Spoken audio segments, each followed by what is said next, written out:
Welcome everyone near and far.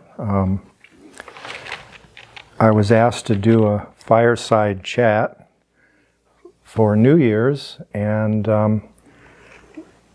I'll be sharing two basic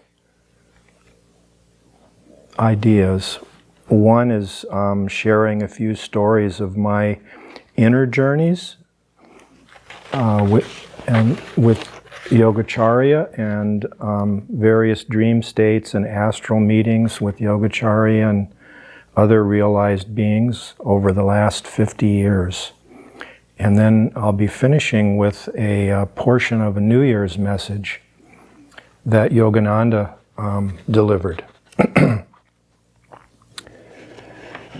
When I was first asked if I would share some things, I remembered a very early incident here in the lodge with Yogacharya, right at the entrance way, and I was standing there kind of absent-mindedly looking out the window, and he was standing right next to me, and as I stood there, he says, "It's all mind." And inwardly, I had kind of a reaction like, oh, don't tell me this. What do I, it's like, how could it all be mind? This is sort of, what I was thinking. And he, knowing what was going on inside me, says, don't run away from that. And so that was kind of like a clue or a prodding to consider. And then over the course of, decades of inner experience, I came to appreciate the profundity of that observation. And I'll try to elaborate some of my understanding that I developed related to that. It's a really daunting challenge to try to compress 50 years of inner explorations into a limited time frame. And but I'll give it a go.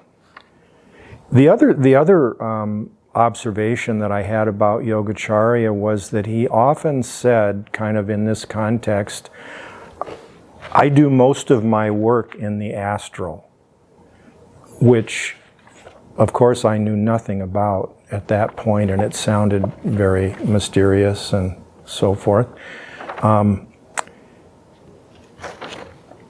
And I'd also heard stories of him appearing in various devotees' dreams and giving guidance, often about future events.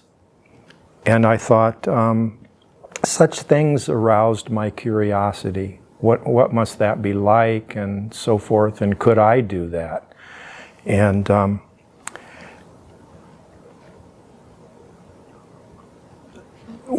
one incident, and so there was an early clue that Yogacharya was really kind of behind the scenes helping foster development in this way, occurred when I was at a restaurant in Ann Arbor, and there were 3 other brother disciples. And we were sitting around and we were discussing some inner experiences, dreams and things like that. And I don't remember how it came out, but we realized, we all started saying, I've been having this periodic odd experience where in the middle of a dream state, there would be what we came to call a buzzy experience. And we were all having this same periodic experience, and we're just kind of wondering about it. I mean, my experience was like it was suddenly like the sound of, if you've ever heard the sound of an atomic explosion, that kind of, that crescendos, and also there would be paralysis of the body, because in the REM state, the body naturally paralyzes. And it was scary, and so it would be upsetting. And we all were having the same experience, and and it was only sometime a little bit after that I came across a newly published book by Robert Monroe called Journeys Out of the Body, in which he described his sudden onset of these buzzy experience that facilitated out of the body experience. And he related it to one of the lower chakras being opened. And so once I understood that was what it was and so forth, and I was able to just kind of use it as another device to become conscious and not fighting it and so forth, become acclimated. It facilitated developing experience, conscious experience in these in the what we'll call the astral realms, and that was a real opening. There wasn't much available in that time really that was sort of very, very useful about dream states and so forth. And the way that I started was basically, I thought, okay, I'm just gonna, I knew from Edgar Cayce's work that he described different dreams as sort of like you got unconscious levels, working through your unconscious baggage and unresolved things and fears and stuff like that, but that there were also the possibility of higher level spiritual experiences, visions, experiences of higher states and so forth. And I thought, well, that's what I want. I want to get into some of those higher states and see what's out there. And so that was kind of the inner impulse. So I started keeping a dream diary where I recorded what I was having. First thing in the morning, I would write them down, and I found as I went on, there's a whole lot of stuff going on during the night, in and out of multiple dreams. And then gradually over time, I started developing what we now call lucidity, and I called it consciousness, becoming conscious in the dream state that it is that I'm in a dream. And I went on, like I said, for years, of just recording things and then trying to see how what I was experiencing in the night might relate to what had gone on during the week, or were there any prophetic kinds of things? Was I being shown future kinds of things as I'd been led to believe was possible? And ultimately, I just sort of focused on the lucid dreams because they attained more importance, and I kind of, I had to work through a lot of the unconscious, baggage stuff from grade school, little hurts or infractions that had happened that were never resolved.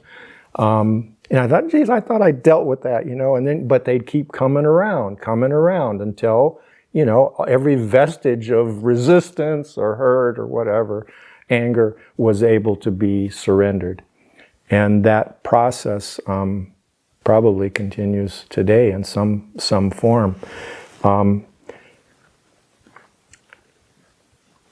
that's, but I was kind of wondering, Yogacharya started showing up, and I would be conscious, and I would ask him questions. He would show me things, and one of the early, as I was having these experiences, I finally, and mostly he wouldn't like directly, mostly he kind of ignored me, just kind of let me do and I kept my low profile,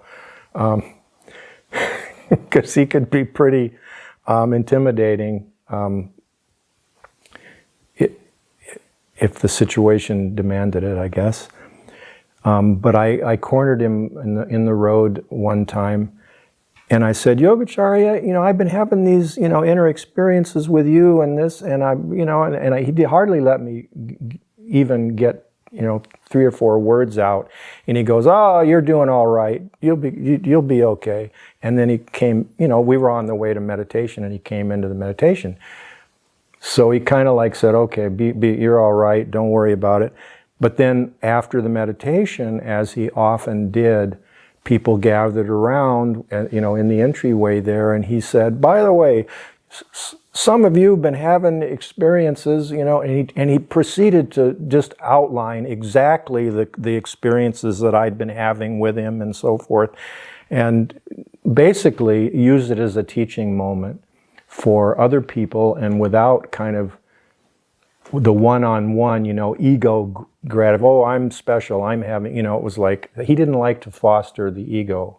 But he let me know that, yeah, I was on the right track, and just, keep going. So that's what happened. And I'll share, one story that was kind of involved, which has elements of Yogacharya trying to, and me being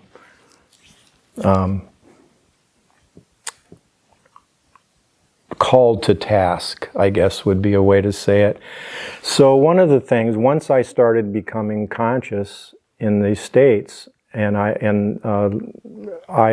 the freedom of it, and I was doing a lot of exploration, and I loved to fly, and I wanted to get into the higher realms because where I could potentially meet with saints and share things and so forth. But I'm just kind of so I'm bumbling around, and I'm learning. You have greater freedom, and it's all about the mind, and I could go through walls, and I had, I could fly, go here and there, and I was curious about what are the residents of these realms doing, and I'm kind of barging into, houses and stuff like this, and every now and then my concentration would falter, and I'd leave a hole in the wall, and this kind of thing.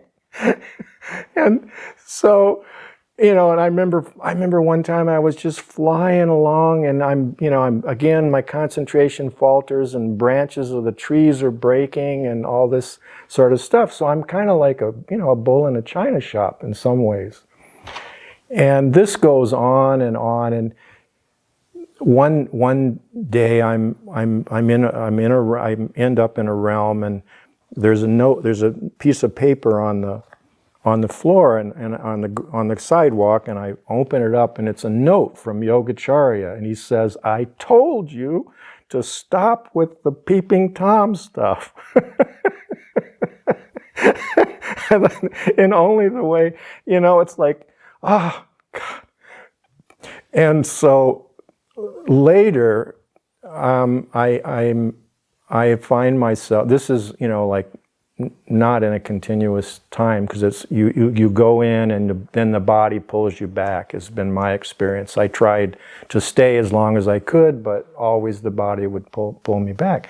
So this one night, I get called into an auditorium that's packed with people, and I'm sitting there, and there's like a movie. It's a movie theater, and on this movie theater is this one scene after the other of my infractions, my missteps, and and people in the audience are going like, "Oh, and then he broke the branches on those trees, and then he did this," and all of, it's like one after the other. And so at the end of all of this, I stand up, and I'm in the aisle, and there's a lady that's been kind of conducting stuff, and I said, "What difference does it make? It's all a dream." And she hauls off and slaps me across the face, and it hurt. And I said, "Your point is well taken." And that was a huge lesson, because a lot of the lucid dreaming literature, the limited lucid dreaming literature of the time, would often talk about, oh, you're in this, you can do whatever you want, and it's only a dream, and it's all your creation, and stuff like this. And so what I learned in that is, and on and through other teaching moments in the afterlife state, was that it should not be an excuse for, let's say, a dharmic behavior or fostering desires and things that you're trying to overcome. It should be part of the same process, and that it was important not to develop bad habits. And so it became more like play your part the best you can and learn the lesson that needs to be learned, just like we do here. That became working out samskaras, working out our karmic patterns and so forth. That in many ways there wasn't a difference. Yes, there's greater freedom. You know, I've been in heavens and I've been in hells. I like the heavens better. But there's also issues, and I use the dream state as an arena in which to sort of confront fears that I might have. Like the first one, big one, was fear of death. In order to actually explore freely, one needs to overcome that fear of death, because otherwise it's used against you. You know, not everybody in the astral world is highly evolved, just like this world. And so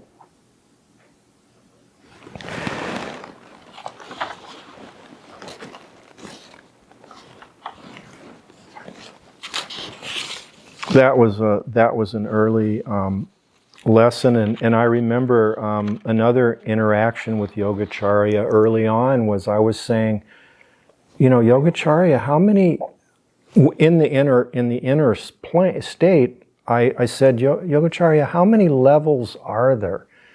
And I believe he indicated something like 7 or 5. I forget what it was, but he was indicating there, you know, multiple levels. And then he said, and I'll take you through every one of them.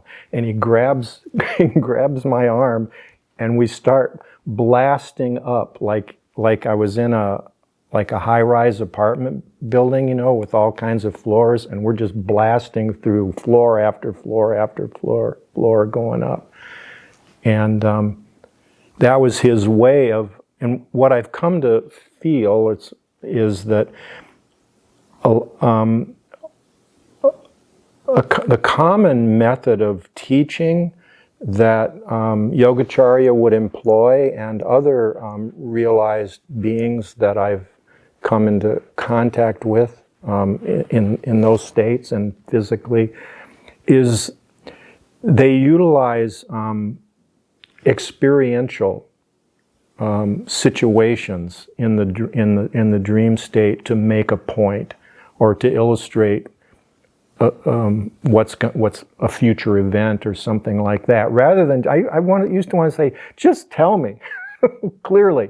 But the problem is, it's often hard to retain the verbal information or verbal thought.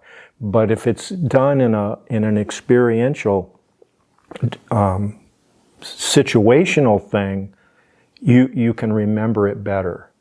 And I think that was a good part of the purpose, just to drive it home. And I believe also that it's like, no, we're not making it that easy for you. You need to figure it out, and you learn by repeated experience what things mean, what the different characteristics of the realms are like.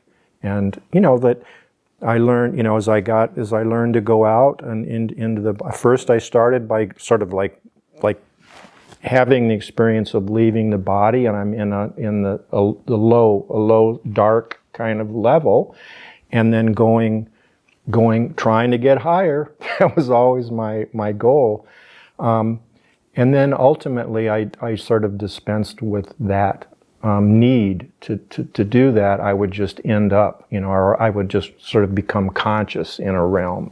And I learned over time that sort of like the heavenly realms, where there's some really sublime, light-filled, buildings going into the clouds, energy highways that people can ride on, and there's all kinds of places where people are learning and being tested and so forth. And I remember, and I tell this story about one time sort of landing in this really sublime heavenly realm, and it's like I'm on a meadow and I'm looking out over this valley, and I have the thought, oh, I could stay here. I could just stay here. And my inner being goes like, don't you even think that? Because that's one of the traps, let's say, that happens because the heavens can be so wonderful to be in. And normally your time in those states is limited. But the goal is to really get beyond that. And I just thought I'm going to kind of return to something I said earlier, that a lot of the literature of dreams, especially in the way it developed in the West, sort of talks about them as being your own creation and not having any reality. And what I learned from my own experience, and also I'm going to, I think a really useful reference is in chapter 43 of the autobiography of a yogi, called The Resurrection of Sri Yukteswar. It's a wonderful, wonderful description of what it's like in the afterlife. It's very sort of poetic and in Yogananda's metaphorical style, and it's sort of a simplification in some ways. I mean, he's basically grouping it into two broad categories. Well, there's the physical realm, and then he talks about the astral realm and the causal realm. And the basic idea is from more gross to subtler and subtler and more refinement. Overall, that the spiritual progression involves that we're being refined and hopefully getting closer and closer to God. And the practice of meditation is really important and helpful in that refinement and learning to become conscious in whatever state you find yourself in. Here, there, same, in some ways. And so he describes, Yukteswar described, as those of you who are familiar with the autobiography, after he passed on, Yogananda was really despondent and so forth, and he was in a hotel in Mumbai, and Yukteswar materialized physically and told him what it was like and and the work he was doing. And the way that he described it, he divided the after-death realms into two broad categories: astral and causal, with the causal being the most refined and all the way up to just before dropping all bodies and merging in the cosmic beloved, Paramapurusha, God, whatever you want to call it. And he described the astral beings as reincarnating on earth, what we commonly in the West have thought of as heaven, although instead of it being like, one shot, heaven or hell, it was, it's a place, a resting place or a place of further learning, working out different samskaras, and then generally returning to Earth to develop further.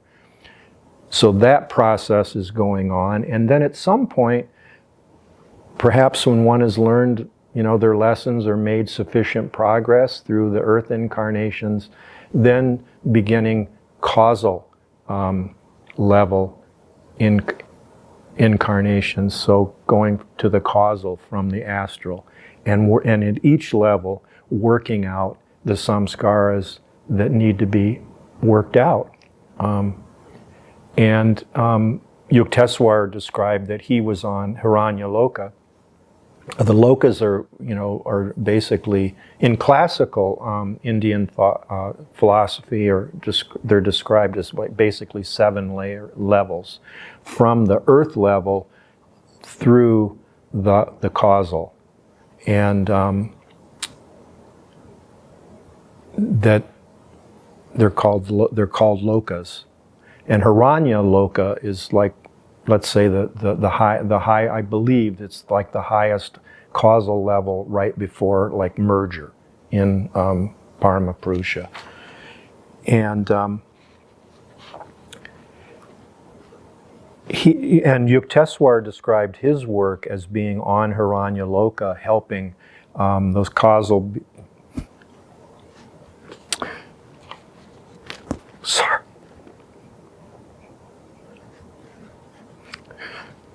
Helping the highly evolved beings to finish off the last vestiges of their causal karma. You never know when this is going to happen. I'm sorry. We're just touched every now and then, and it's this description of the after-death process of spiritual refinement suggested to me, and was what I believed or came to understand, that the inner realms had a kind of relative reality. It's not absolute reality, it has a relative reality in the same way that this has a, quote, relative reality. In the higher, let's say the absolute reality is beyond realms, beyond bodies, and so forth. And what I discovered some years in was that the process that I'd been going through in learning and developing lucidity and so forth was really very, let's say, aptly described in what is now known as Tibetan dream yoga. And of course, with Google, you look up Tibetan dream yoga, and you'll find all kinds of references and explanations of them and so forth.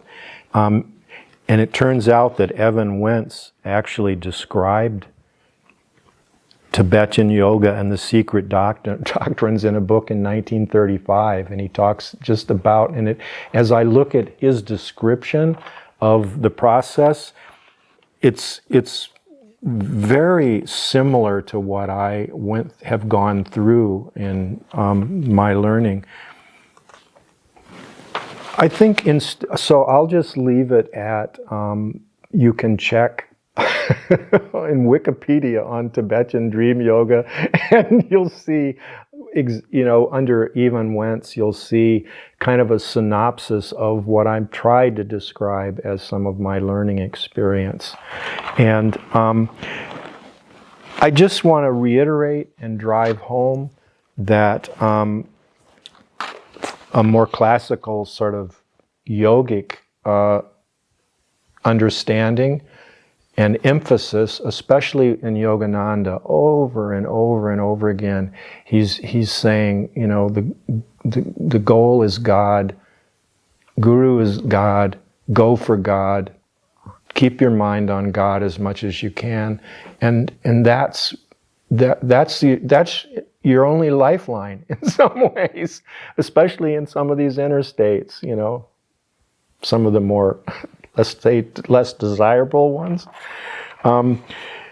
The scriptures remind us in that regard that there's 3 points to return home. to what I'll say Paramapurusha. Shravana, hearing about the Supreme, kirtan, bhajan, repetition of the name, keeping the name on, and hearing it through and manana, mind, thinking of the divine, and nididhyasana, meditating on the Supreme with an unbroken flow of mind. So, and that's my, the sort of my main thing, surrender and just abidance in God, in the thought of God, in the presence of God, over and over and over again. And the rest will take care of itself. So now I want to share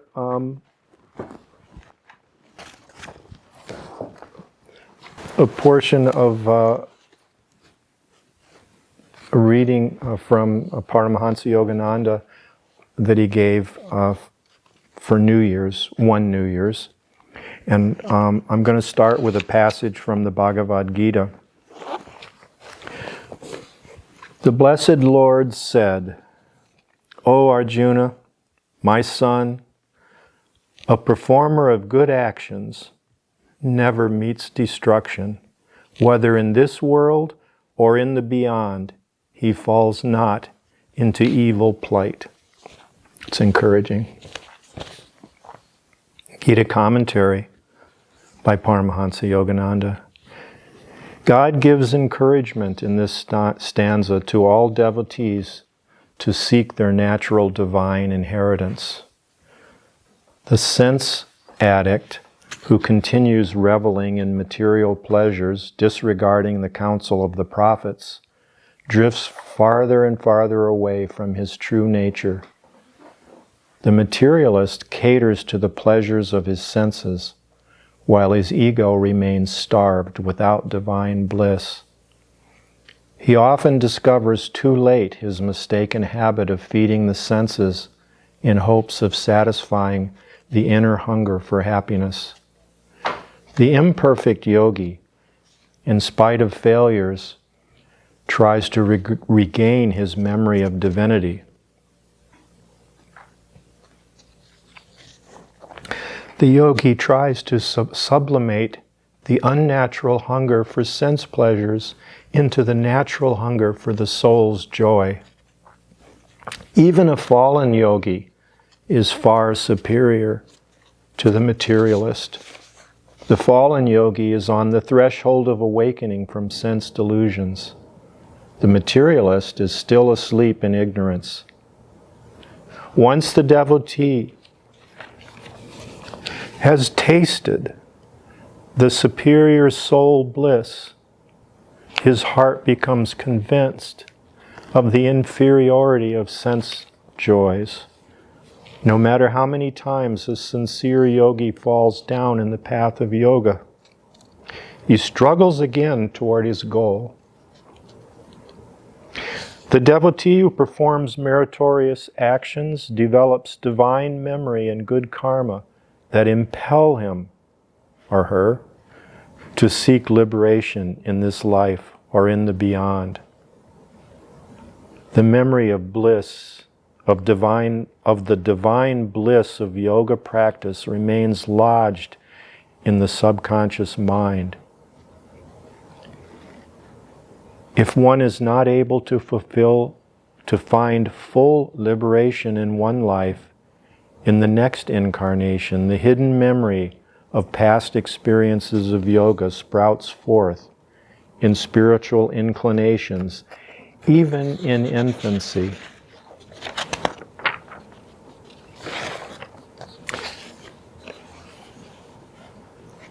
This message, the following message called The Exercise of Divine Will, was given in January of 1944.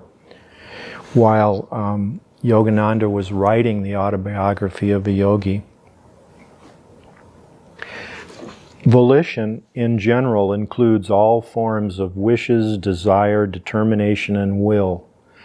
Yet real volition must be distinguished from its weaker manifestations. The dynamo of all our powers consists in volition. All our physical, mental, and spiritual actions are initiated and continuously operated by the powers of volition. So remember, volition consists of a series of continuous, never discouraged, unceasing determinations and activities revolving around a desire until it becomes dynamic enough to produce the much craved result. There was a great lesson for me in the book I've been writing. I used to write without ever reading over the manuscript, a task I always avoided. But I had to go over and over every bit of my autobiography. The Lord disciplined me, yet in a noble way, because I've enjoyed reliving those wonderful experiences as I read the account again. I have ventured many projects in this life. I've lectured and I've built things and I've painted things. But always the secret of my success was willpower. I can truthfully say that destiny is what you make it. Just say to yourself, Paramahansa said he had an aversion to editing, but he became an editor. And if he could make himself an editor, I can do this. Why couldn't you? Everything I've tried to do with willpower has worked, and I give you hope that if you make up your mind, you too will succeed. For absolute control of your life, by destroying the roots of failure, you must exercise your will until it shakes off its mortal delusion of being human will and becomes all-powerful divine will.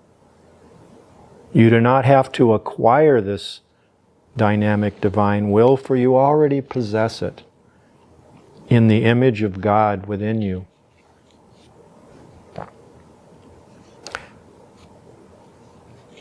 Heavenly Father, give us the strength to carry out all our good resolutions in the new year. May we always please Thee by our actions. Our spirits are willing. Help us to materialize our worthy wishes in the new year. We will reason, we will, we will act, but guide Thou our reason, will, and activity to the right things that we should do in everything. If you saturate with devotion a thought of God, and by your concentration impress that thought deep within you, then in the temple of superconsciousness, the Lord of the universe will come to receive that loving thought. Ask God to help you to fulfill all the good thoughts and resolutions that you are making now for the new year. Resolve that you are going to do just what you think you should do, and that under no circumstances are you going to be cowed into doing otherwise by your old bad habits.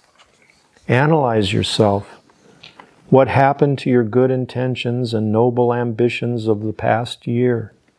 Did you let them die for want of dynamic will to accomplish? Make a strong determination to avoid repetition of old errors in this new year. Plan your time. Resolve that you are not going to be an automaton run by the world and by your own habits.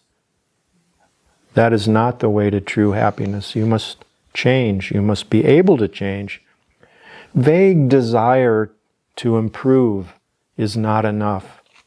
You have made yourself what you are now, and you can become whatever you want to be, but you have to use willpower. More confining than stone walls are the prison bars of habit. You carry this invisible prison with you wherever you go. But you can be free. Determine now to break out of the jail of habits and race for freedom. How frightful life is. that from the age of 3, one is limited by habit. As soon as I realized I was caged by habit, I broke through all the bars. I would not permit myself to be bound by habits that made me say, I can't do that, or I have to do this, or don't do that to me. It makes me nervous, or I can't stand the cold. Sorry. And so on. Getting a little close to home. Why are these habits so strong from early childhood? Because they've been carried over from previous life experiences. Our moods are earmarks traced on the graph of life by the karma of the past. Wrong habits and moods are more offensive than the odor of a skunk. Why behave like a human polecat, making everyone else uncomfortable and punishing yourself as well?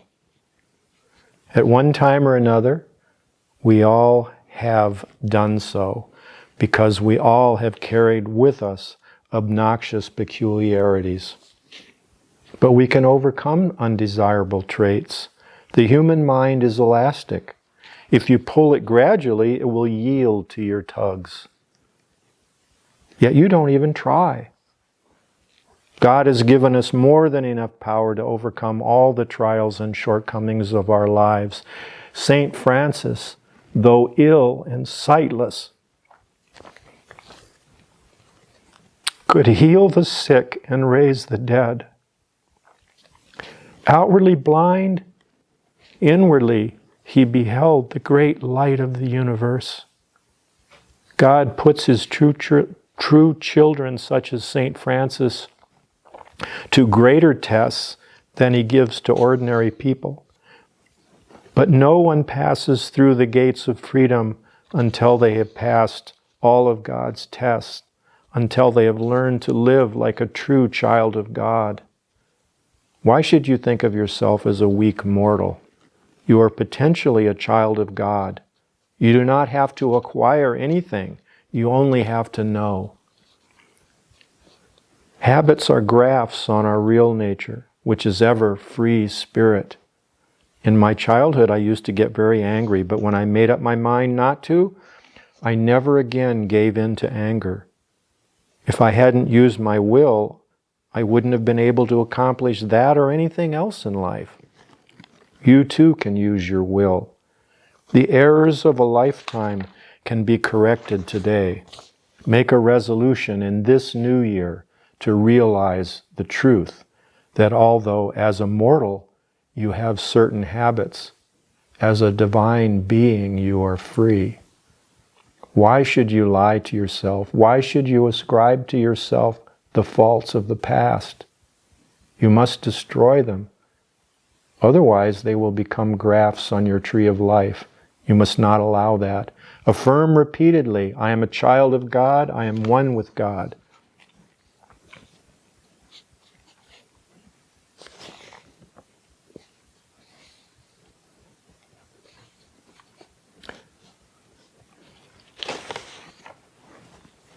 I think I'm going to stop the reading at this point, and I'm just going to. It occurs to me that as a result of all the inner explorations, one of the advantages of that, over and over and over again, is that it grinds in the idea or the realization that one is an eternal being, that there is no death. And that's a powerful, powerful lesson to learn and to have it in your being. And when one develops that sort of understanding and sense of freedom, through years of meditation and surrender and focus on the divine, one's mind becomes, let's say, more purified, more clear, hopefully. And one thing that I've found is that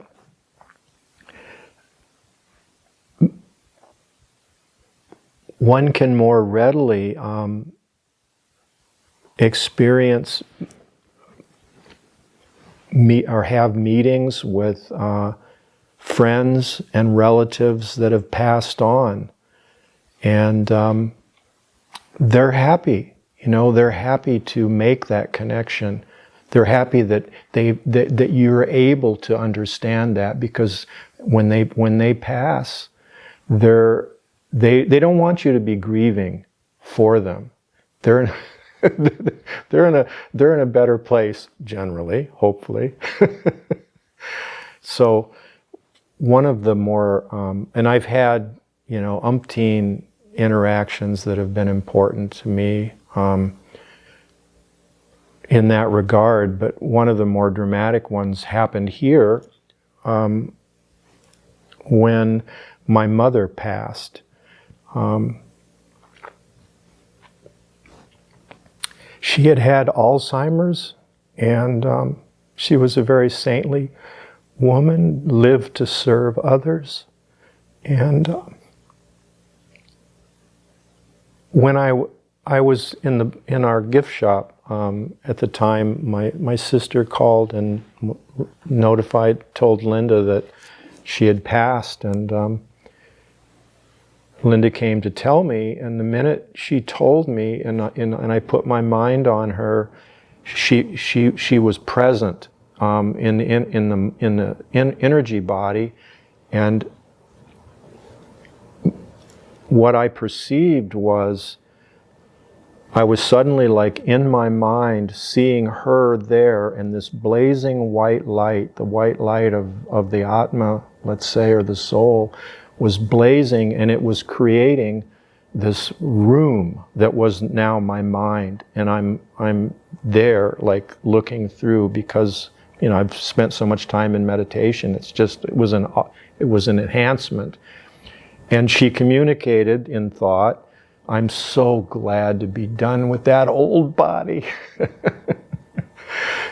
And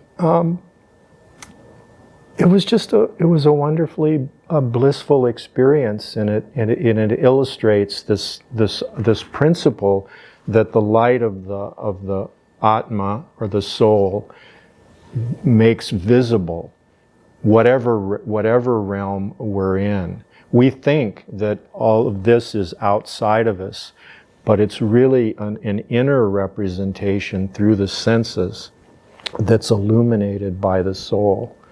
And we've only been deluded into thinking that it's something outside of ourselves. So that's all I have to say, and I hope that there's something of use in these words. So, Happy New Year, everyone. May this coming year be better and better. Dive deeper and deeper in God. And what can I say? Thank you. Thank you.